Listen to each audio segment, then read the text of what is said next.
The cigarette tasted delicious as I inhaled the smoke. Oh, I needed this. The holidays were always stressful. I wondered why Mom invited me to her house for Thanksgiving this year, as much as I didn't want to go back. I knew I had to get some money out of her this year. She eventually figured out that it was the only reason I wanted to do anything with her anymore, but didn't seem to care. Our relationship was past the point of being repaired. But she seemed fine with it. Oh well. I got money out of it, so why the hell did it matter? I was sitting outside on the porch when I saw our next door neighbor's son, Richie, whom I used to have a crush on growing up, checking his mailbox. He looked at me and smiled. I smiled back. My friend Sarah told me that he was with Jordania now. That whore. How many men does she has to go to before she realizes she's a slut? I laughed to myself as I snuffed my cigarette butt out of the cement. I left this town for a reason, but something always pulled me back to it. Something other than the stupid gossip and Mom. I stood up and started walking back into Mom's house when I heard Richie call my name. Yeah? I asked, turning around. I jumped as he was only standing a few feet away from me. I should have seen him walk up to me in my peripheral vision.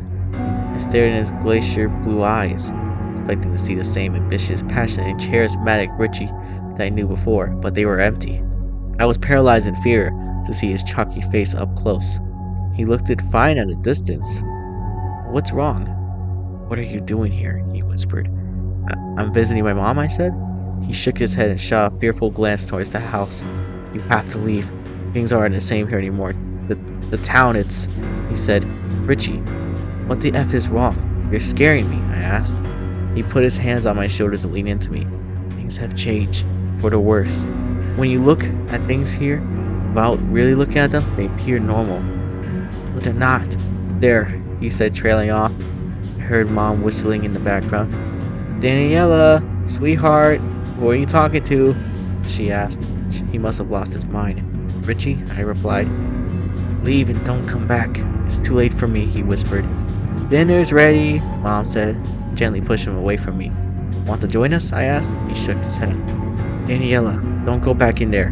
No one is who they say they are. Not even you? I asked. No, not even me. You wonder why you keep coming back, don't you? It's this place. They lure you in, he said. Daniela, come on before the food gets cold, Mom said. I'm hungry. It was nice seeing you again, Richie, I mumbled, turning and walking back into the house. I saw Mom in the kitchen taking lasagna out of the oven and setting it on the counter, which was my favorite, but an unusual Thanksgiving dish. Lasagna, huh? Yeah, why not, she said, smiling. I sat down at the kitchen table and watched her cut me a piece of it, putting it on a plate and setting it down for me. So Richie's really lost his mind, huh? I asked, trying to laugh at how effed up he was now, but failing miserably. Oh, honey, Richie's been dead for years, Mom says, laughing. What? If you had visited often enough, then you would have known that Richie died years ago.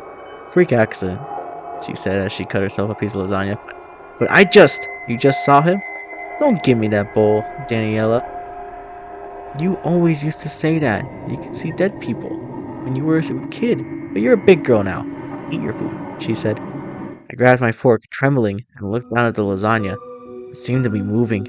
I leaned in closer to it, slowly peeling off the first layer and gasped when a huge fire scrolled out of it, up onto the table, and across the full room. I kept peeling off layer after layer and found more bugs. What the hell are you doing? Mom, what did you put in this? I asked. I leaned in, removing the last layer of lasagna, gasping at what I saw. A finger. What do you mean? It's the same lasagna I made you when you still lived here, she said, sitting across from me, taking a big bite of her piece. I squirmed as I heard her chomp down on what sounded like a huge insect inside of her mouth. Mom, what is wrong with you? I asked. What's wrong with me? What's wrong with you? Lasagna is your favorite food, she said. I have to go now, I said, standing up. She raised her eyebrows. Oh, where? Home, I said. She smiled. This is your home, she said. She grinned at me, flashing pieces of bug she ate between her teeth. No, it isn't. You were never satisfied with what you had, she mumbled, standing up and walking towards the kitchen drawers. Mom, I'm sorry. Just please stop acting like this. Like what? She said, getting a knife out of the drawer. What happened to you? To this place, I asked. Things change, honey. People leave, die, disappear. This town's the only town that changed for the better. But you just had to go and leave, didn't you? I'd have F everything up. I'd have F up the plan. If you would have stayed like I asked you to, you would have changed with us. You would have gotten everything you've ever wanted. But you never listened. You still don't. Please, stop, I mumbled, covering my face. Warm tears filled my eyes, and my heart skipped a beat as I heard Mom walking towards me. She removed my hands from my face and leaned in closer to me. As she got closer and closer, her face began to contort and become disfigured. I never wanted you to leave, but now you never have to. You're one of us now, she said, jamming a knife into my stomach. As I slowly began to fade out of consciousness, I saw her for what she really was. Well, for what it really was. Mom was right. I never listen, not even to dead people.